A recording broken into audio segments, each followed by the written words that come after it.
사순절 첫째 주일입니다. 묵상기도 드리겠습니다. 다시 시작할 수 있는 기회를 주심에 감사합니다.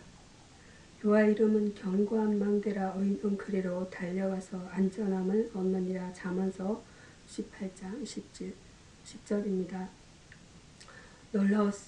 놀라우신 지혜의 주님, 어두운 밤이 지나가고 새로운 태양이 떠오르는 것이 얼마나 감사한지요. 하루난 시간을 단위를 나누셔서 나로 힘겨운 날들을 과거로 보내게 하심에 감사합니다. 하루가 길지도 짧지도 않은 24시간이라는 것이 얼마나 감사한지요. 24시간마다 나의 삶을 리셋하고 다시 시작할 수 있는 기회를 주심에 감사합니다. 어둠이 지나고 나면 새로운 태양이 떠오르는 것처럼 언제나 나에게 새로운 기회가 있다는 것이 가장 큰 소망임을, 하나님의 놀라우신 인생을 향한 지혜임을 깨닫습니다. 오늘 책상에 앉아 슬픔에 잠겼던 어제를 지워버리고 새로운 소망의 하루를 시작하게 하옵소서. 내가 경험하지 못한 강함이 내 안에 있음을 믿게 하옵소서. 주님의 이름으로 나의 삶을 다스리게 하시옵소서. 오늘도 예수님의 이름으로 다시 성리를 향해 나아갑니다. 주님을 찬양합니다. 십자가로 나에게 새 생명의 기회를 허락하신 예수님의 이름으로 기도합니다. 아멘. 오늘의 성경 본문 말씀 보도록 하시겠습니다. 오늘은 창세기 2장 16절에서 18절 말씀입니다. 인간의 선택이라는 본문 내용입니다. 에덴 동산의 모든 것을 허락하신 하나님은 오직 한 가지를 금지하셨습니다. 인간의 자유의지입니다. 아담에게는 에덴 동산의 모든 것을 마음대로 처리할 수 있는 권리가 주어졌습니다. 16절에 내가 임의로 먹되 라는 구절이 그 증거입니다. 하나님의 인간을 로봇과 같은 존재로 만드시지 않으셨습니다. 생각하고 느끼고 행동하는 인격적인 존재로 만드셨습니다. 그래서 인간과의 인격적인 관계와 교제를 원하시는 것이었습니다. 순종은 식음 속으로서의 선악과입니다. 하나님의 인간이 자유의지를 굴복시켜 순종하는가의 여부를 시험하시기 위해서 선악과의 실과는 먹지 말라는 금지 조항을 만드신 것입니다. 다시 말해서 선악과는 우리가 하나님의 뜻에 순종하는 자지와 여부를 판별할 수 있는 기준으로 세워둔 것입니다. 인간에게는 순종할 수도 있고 불순종할 수도 있는 선택이 주어져 있습니다. 불순종의 결과입니다. 선악과를 만드는 날에는 정령 죽으리라고 했습니다. 이것은 선악과를 따먹는 그 행위 자체가 죽을 만한 일이라는 것이 아니라 하나님의 말씀에 불순종한 것이 죽을 만한 일이라는 것입니다. 여기서 죽음은 영과 육이 분리되는 육체적 죽음뿐만이 아니라 인간의 영혼이 하나님과 분리되는 영적 죽음까지도 모두 포함하는 것입니다. 우리는 많은 것을 할 수 있는 선택권을 가지고 있습니다. 하나님의 뜻을 이루어 복된 삶을 살아가도록 해야겠습니다. 여기서 선택이란 것은 히브리어로 바하르라고 합니다. 헬라어로는 에크로케입니다. 에크로게. 하나님께서 그 목적을 이루시기 위해 사람을 선택하시는 것을 말합니다. 택하시면 하나님의 택하심을 받을 만한 봉사의 큰 책임감이 필요한 것입니다. 이어서 창세기 3장 1절에서 6절 본문 내용, 사단의 전략이라는 내용입니다. 이 시험을 이기려면 사단의 전략을 잘 알아야만 합니다. 본문을 한번 살펴보도록 하겠습니다. 첫 번째, 사단의 정체입니다. 여기서 뱀은 피조물로서의 뱀인 동시에 악령인 것입니다. 사단이 유혹의 도구로서 뱀을 사용한 것입니다. 여기서 26편 13절입니다. 이사야서 26편 1절입니다. 성경에 있는 내용들을, 성경 구절을 한번 살펴보면 계시록의 19편 9절입니다. 그리고 20편 2절입니다. 사단은 자기 위치를 지키지 아니하고 자기 처소를 떠난 범죄한 천사라고 성경은 말하고 있습니다. 베드로후서 2편 4절 말씀과 유다서 6편입니다. 사단은 육체를 가지고 있는 존재가 아닙니다. 영적인 존재인 것입니다. 두 번째는 사단의 유혹의 대상입니다. 유혹의 대상이 어떤 것들이 있을까요? 하와는 선악과를 먹지 말라는 말씀을 하나님께로부터 직접 듣지를 못했습니다. 그래서 그 말씀을 깊이 마음속에 두지 못했을 것입니다. 그런데 사단은 하나님의 말씀을 직접 체험적으로 받고 간직한 사람을 쉽게 시험하지 못한다는 것입니다. 그러나 여자는 그러하지 못했으며 남자보다 더 약했기 때문에 먼저 사단에게 뱀의 유혹을 받은 것입니다. 세 번째로는 사단의 유혹의 방법입니다. 사단은 먼저 하나님에 대한 의심을 마음속에 품게 합니다. 1절 내용입니다. 하나님이 참으로 이렇게 하라고 하시더냐 하는 것은 너 혹시 잘못 들은 것 아니냐의 뜻을 품고 있는 질문입니다. 특히 모든 나무라고 한 것은 고차원적인 속임수인 것입니다. 또한 사단은 하나님의 말씀을 정면으로 부정하며 거짓말을 일삼는 것입니다. 그러므로 성도는 믿음을 굳게 하여 사단을 대적하여 승리하도록 늘 경성하여 깨어 기도해야만 합니다. 여기서 사단이란 것은 히브리어는 사탄이라고 합니다. 사탄은 어떤 존재일까요? 타락한 영들의 우두머리이며 하나님과 사람의 주요한 대적이라고 말씀합니다. 성경에는 사단의 기원에 대하여 명시하지는 않았지만 성경 구절에 보면 요한복음이 있습니다. 요한복음 8장 8편 44절입니다. 44절에서 그가 타락한 존재라는 것을 암시합니다. 창세기 말씀에 이어서 다음은 시편 보도록 하겠습니다. 시편 32편입니다. 시편 32편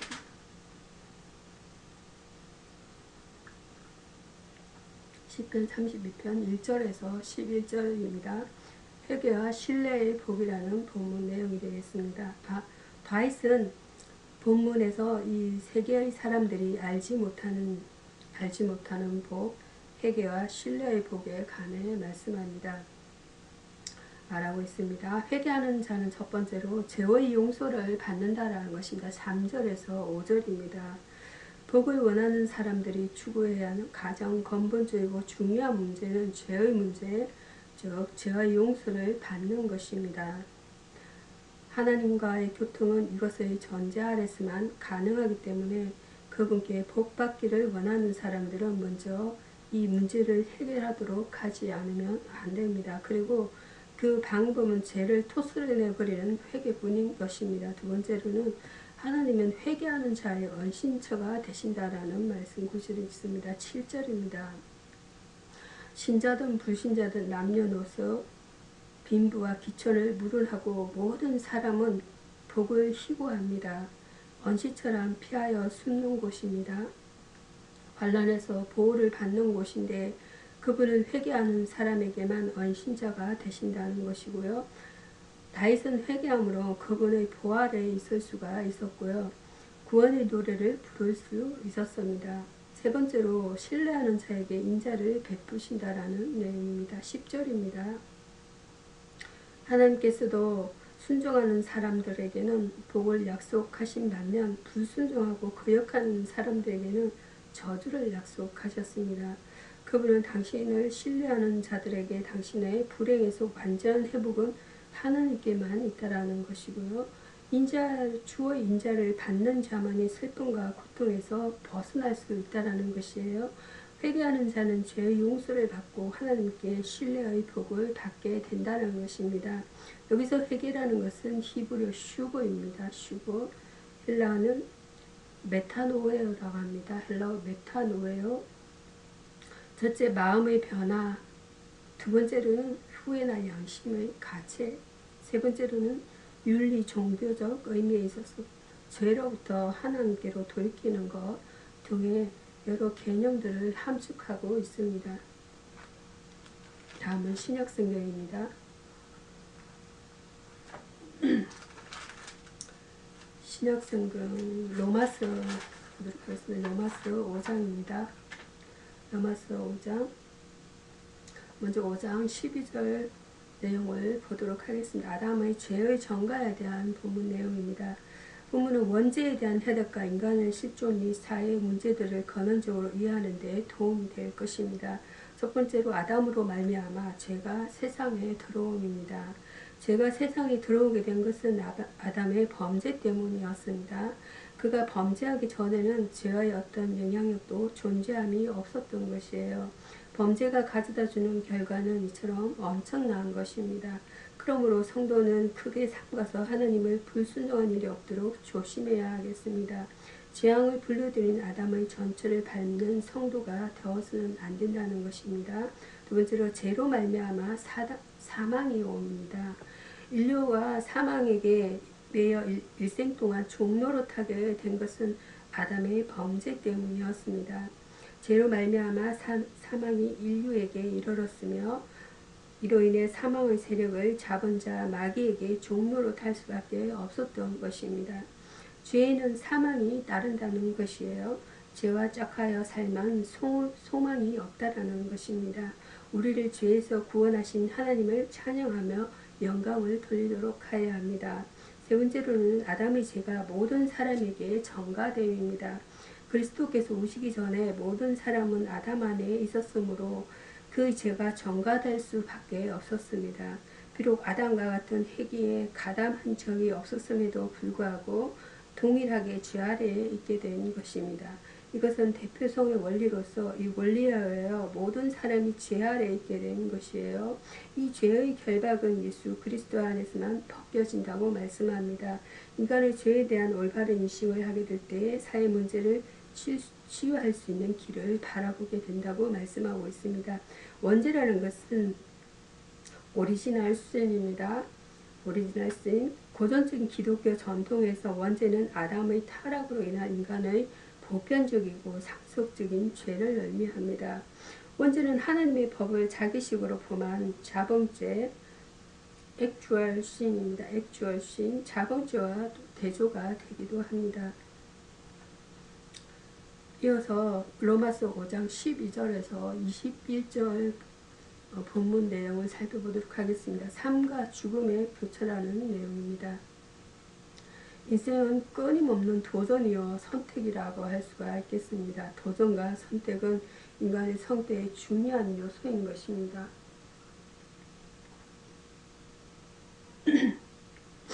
첫 번째로 아담 이후 모든 사람이 죄 아래에 있게 됩니다. 아담의 불순종으로 말미암아 모든 삶은 자신의 의지와 관계없이 그와 함께 죄 아래에 있게 되었으며 사망의 지배를 받게 되었습니다. 우리는 죄의 무서움을 잘 알고 있습니다. 그것은 하나님과의 교통을 단절시키는 거대한 장애물이며 이 세계의 어떤 힘으로도 제거하지 못한다는 말씀입니다. 죄는 인간이 해결하지 못합니다. 두 번째로 예수 그리스도 안에서 어렵다 하심을 얻음입니다. 사람이 어렵게 되는 길, 죄의 문제에 대한 해답은 하나님 뿐인 것입니다. 즉 예수께서 해답이 되신다는 말씀이에요. 인류가 해결해야 할 시급하고도 심각한 과제가 죄의 문제인데 그리스도 밖에서는 불가능하다고 말씀하세요.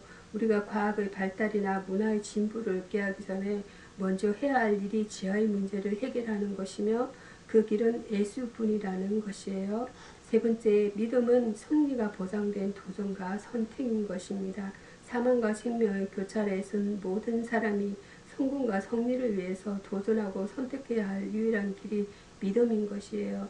믿음으로 어렵게 되고 믿음으로 하나님께 나아가며 그분을 기쁘시게 한다라고 말씀합니다. 믿음은 바라는 것들의 실상이요 보지 못하는 것들의 정건이 선진들이 이로써 정거를 얻었다 함입니다. 히브리서 11장 1절입니다. 삶과 죽음은 간발의 차이인 것이에요. 불순종과 순종이라는 그 차이뿐입니다.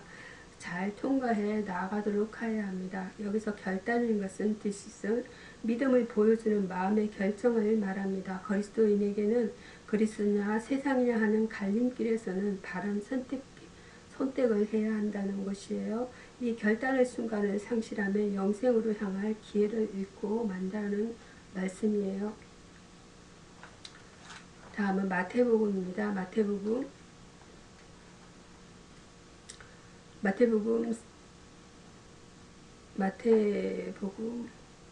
4장입니다. 4장 1절에서 11절입니다. 광야에서의 시험이라는 본문 내용입니다. 그리스도의 사역은 40일간의 금식 기도와 마귀에게 받으신 시험으로 시작되고 있습니다. 첫 번째로 이 돌들을 명하여 떡덩이가 되게 하라.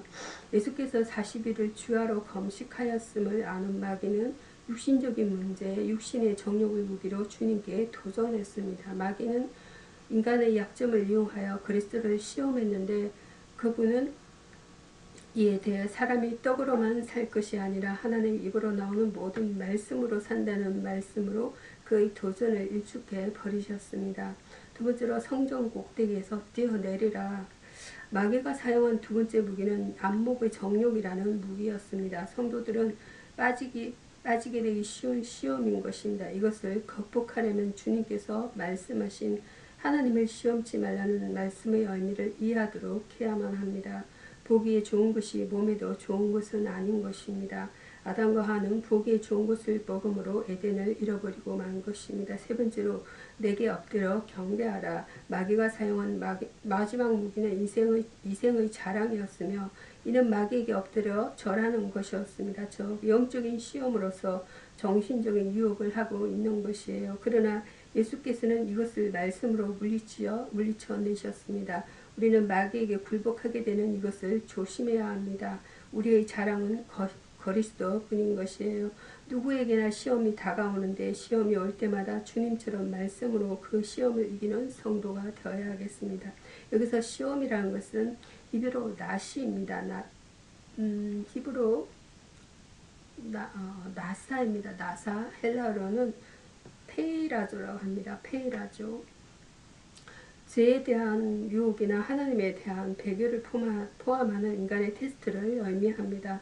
하나님께서 자기 백성이 하나님의 뜻을 선택할 수 있는 상황 속에 놓고 시험하기도 하신다는 것이에요.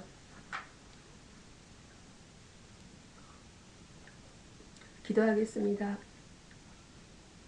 권세가 무한하시고 자비가 풍성하신 하나님 아버지, 하나님 앞에 엎드려 제 자신이 죄인임을 깨닫고 겸손하게 은혜를 구합니다.